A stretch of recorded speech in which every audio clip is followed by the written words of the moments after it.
Okay, so now we are going to condense.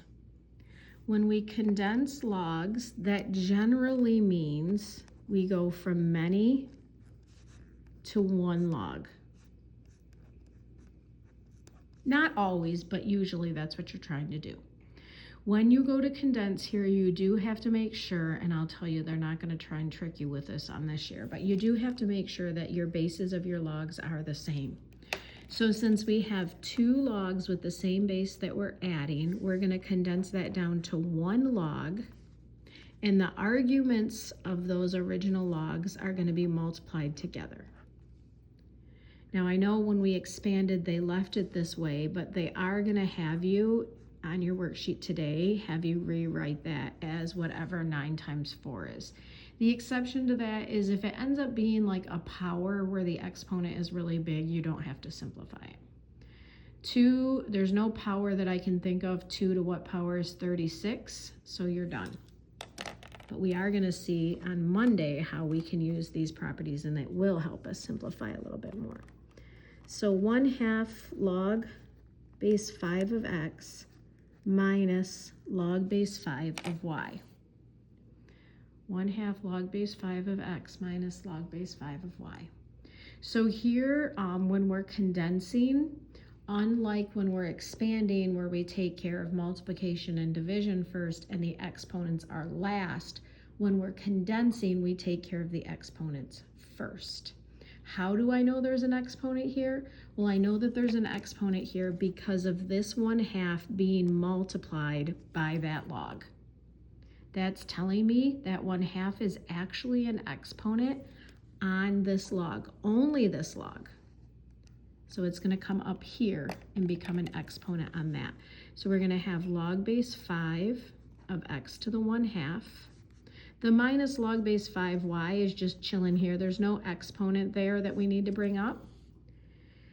And then we're going to take these two logs which are being subtracted and have the same base and condense it down to one log that is being divided like that. Notice we do not write log 5 in both the numerator and the denominator. That's a very common mistake. Nope. One log, from many to one. One log with the fraction after it. This is an acceptable answer, or if you wanted to rewrite this in its radical form, that is also acceptable. Either one is fine. The property of the exponent there isn't as important because what we're trying to practice here are the properties of the logs. All right, this is one that's showing up on your worksheet today, and it can be a little bit tricky. This is a 3. Log base 3 of 10, all divided by 2. Log base 3, that's a 3, of 10, all divided by 2. Now, first of all, you cannot say, oh, look, 10 divided by 2 is 5, so therefore this is equal to log base 3 of 5.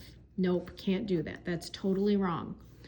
This is telling you find the log base 3 of 10, and when you're all done, divide it by 2. That's not the same as taking 10 divided by 2 and getting 5 and doing log base 3 of 5. It's not the same thing. So this is telling you find this number, then divide by 2. This fraction bar here is a grouping symbol. How they're trying to trick you here is not having your brain see that this is equivalent to this. That is equivalent to that. When we divide by 2, it's the same as multiplying by the reciprocal. So when we divide by 2, it's the same as multiplying by 1/2. So once again here, we're multiplying by 1/2. So that means this exponent is going to come up on the 10. And you can see here how we're not going from many logs down to one. I said it's not always the case, and this is one of them. So we have log base 3 of 10 to the 1/2.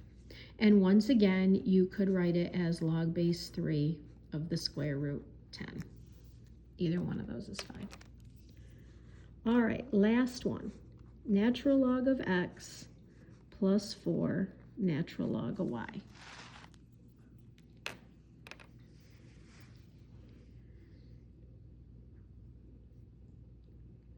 Very, very common mistake here. which is why I did this one. We're going to take care of any exponents first. Many students have a hard time realizing that this 4 belongs to this log. They think that this is the natural log of x plus 4.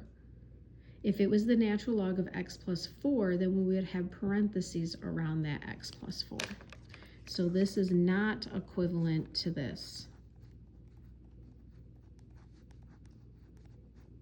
Okay, that's two different things. So here we're only taking the natural log of x, and then separately we're doing 4 times the natural log of y. So we take care of exponents first, so we're going to have the natural log of x plus the natural log of y to the 4th. And then we have a natural log plus a natural log, so we're going to condense down to 1 natural log, where we're doing multiplication between the x and the y to the 4th.